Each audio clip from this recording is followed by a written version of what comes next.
بسم اللہ الرحمن الرحیم۔ السلام علیکم، امید ہے آپ سب خیریت سے ہیں۔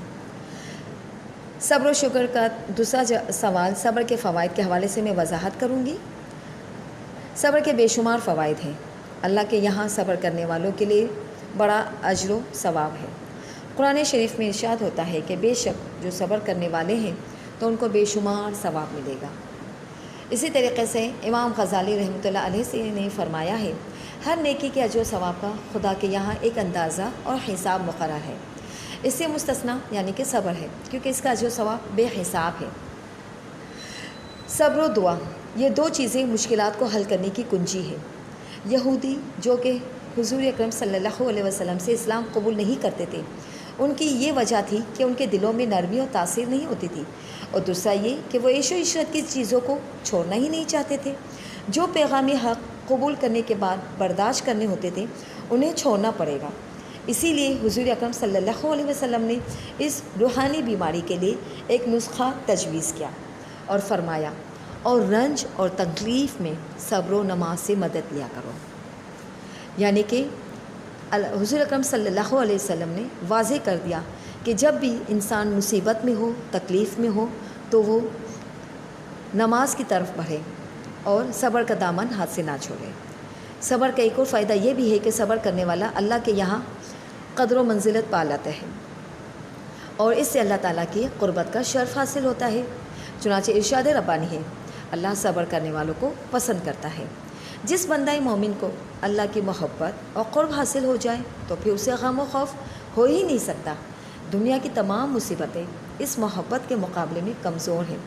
ارشاد ربانی ہے، اللہ تعالیٰ جب کسی شخص سے محبت کرتا ہے تو اسے آزمائش میں ڈال دیتا ہے، اور جو شخص اس آزمائش پر راضی ہوتا ہے تو اللہ اسے خوش ہوتا ہے، اور جس نے اس آزمائش پر ناراضگی کا اظہار کیا تو اللہ سے ناراض ہو جاتا ہے۔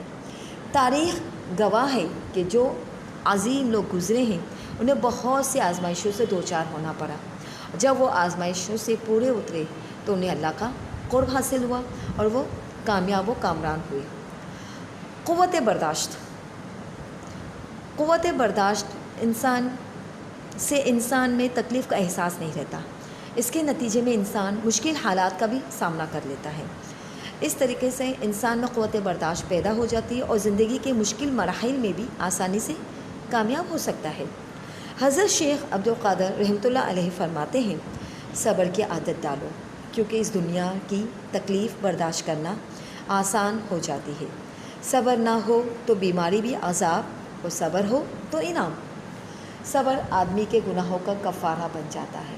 صبر اختیار کرنے سے انسان کے پہلے گناہ معاف ہو جاتے ہیں۔ اللہ صبر کرنے والوں کی خطائیں معاف کر دیتا ہے۔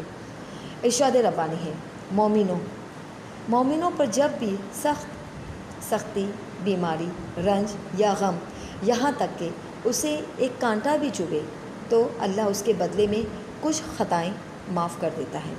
تو اس طریقے سے یہ پتہ چلا کہ اگر ہمیں معمولی سی چوٹ بھی لگے اور ہم اس پر واویلا کرنے کے بجائے اور صبر کریں اور یہ کہیں کہ یا اللہ تیرا شکر ہے کہ مجھے تو بڑی تکلیف سے بچا کر یہ چھوٹی تکلیف دی اور مجھے اس تکلیف سے نجات دلا، تو اللہ اس سے خوش ہوتا ہے اور پھر اللہ اس تکلیف سے نجات دلاتا ہے۔